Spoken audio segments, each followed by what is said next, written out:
wewe unafira watu. My friend, tunakuja Mombasa. Wacha tumalize hapa. Tunakuja Mombasa.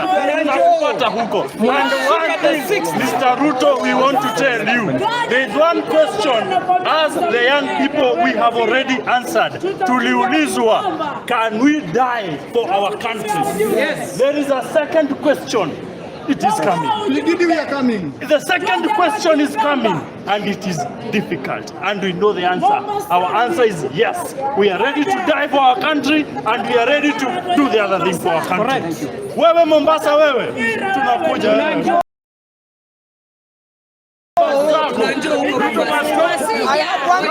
I have one thing. Ruto must go.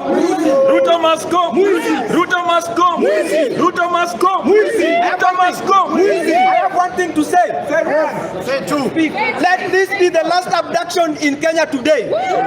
If another abduction, if they come to abduct us, we will deal with them as criminals. Thank you. Guys, whatever I say, you say must go. Ruto Must go. Adani Must go. Chief must go. Chief must go. Good. We will not stand by as our country is taken hostage by criminals while they preach to us about the constitution.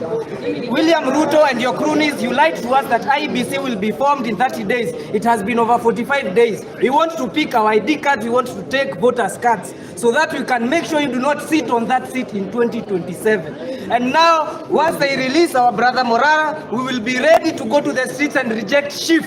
We will reject Comrades Power. Comrades Power. A short man is not a boy. A man wearing a kanzu is not a woman. Yes. So we are going to fight for our country. We as the youth, tuko na wazee, tuko na vijana, tuko na kina mama, na tunapigana kutoka sahi mpaka mwisho kabisa. Tuko na katiba na katiba itatupigania. Tutatetea katiba mpaka mwisho. Ni vita ya gen zote. This guy should understand one thing. Ours, we are not dealing with the issue connected with Gachagua and whatever. We don't care. Mambo ya Gachagua na Ruto